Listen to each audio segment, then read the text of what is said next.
Une question maintenant à Yannick Jadot, d'un internaute qui ne signe pas. Jean-Louis Borloo a déclaré qu'il voulait créer une sorte de SAMU de l'environnement qui interviendrait rapidement en cas d'alerte à la pollution, par exemple.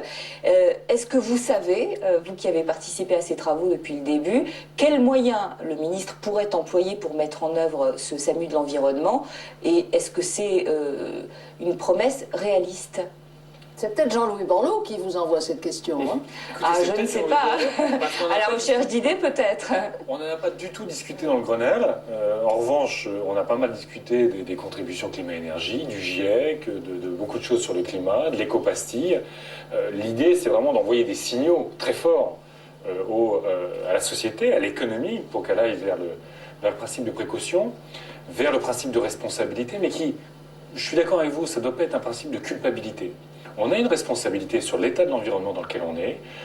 Les Nobel ont récompensé 2000 scientifiques sur le réchauffement climatique, 2000 scientifiques qui ont fait du principe de précaution le cœur de leur réflexion. Et malheureusement, c'est vrai que peut-être qu'ils n'auront pas totalement raison, mais à chaque fois qu'ils refont une évaluation des dangers, des conséquences des changements climatiques et de la réalité des changements climatiques, ça s'aggrave. Donc là, on a une vraie responsabilité. Il ne faut pas se déresponsabiliser. Ce ne sont pas seulement nos comportements individuels, ce sont nos engagements collectifs. Et je trouve que ce qui est fait dans le cadre du Grenelle, c'est bien. Mais attention, le Grenelle, ça n'est pas le résultat, ça n'est pas la plateforme qu'ont porté les écologistes. Si, comme vous le disiez, il n'y a pas eu la contribution climat-énergie, on le regrette. Et ça, effectivement, le président Sarkozy a botté en touche européenne. Il aurait fallu aller beaucoup plus loin, beaucoup plus vite, mais toujours sur des transferts de fiscalité. Il ne s'agit pas d'imposer les plus pauvres ou d'imposer les gens. Il s'agit de réorienter les comportements d'achat, réorienter les modes de production. De refondre la fiscalité. De refondre la fiscalité pour taxer plus ce qui pollue et taxer moins ce qui participe de la protection de l'environnement. Yannick Jadot, pardon, vous n'avez pas tout à fait répondu à la question. La question c'était, en gros, quelle forme peut prendre ce SAMU de l'environnement que Jean-Louis Borloo a évoqué ces derniers jours? Écoutez, je n'ai pas entendu parler là-dessus, donc j'ai du mal à répondre. Simplement, effectivement, aujourd'hui, souvent, quand on a une alerte, il n'y a pas de réponse. Et notamment, un des enjeux du Grenelle de l'environnement sur lequel on n'a pas été assez loin, mais ça doit être discuté entre les syndicats et les entreprises, c'est par exemple le statut de lanceur d'alerte.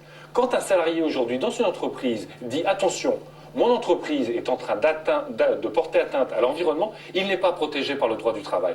Il l'est sur les questions sanitaires, il n'est pas sur les questions d'environnement. Et l'expérience montre qu'à chaque fois qu'un salarié a pu faire ça, il a été rapidement licencié. Donc, de la même façon, des chercheurs dans des centres de recherche qui ont alerté sur des problèmes de pollution ou des problèmes de molécules chimiques ont été virés de leur centre de recherche. Donc, il faut donner un statut aux gens qui peuvent alerter sur l'environnement et effectivement, après, probablement trouver de manière, en termes de prévention ou en termes d'intervention, une sorte de SAMU de l'environnement. Bon, il y a le Grenelle, il ne faut pas qu'on trouve des termes célèbres à chaque fois qu'on fait quelque chose, mais un SAMU de l'environnement, c'est pas mal. Mais on le fait souvent, le SAMU de l'environnement, les écologistes.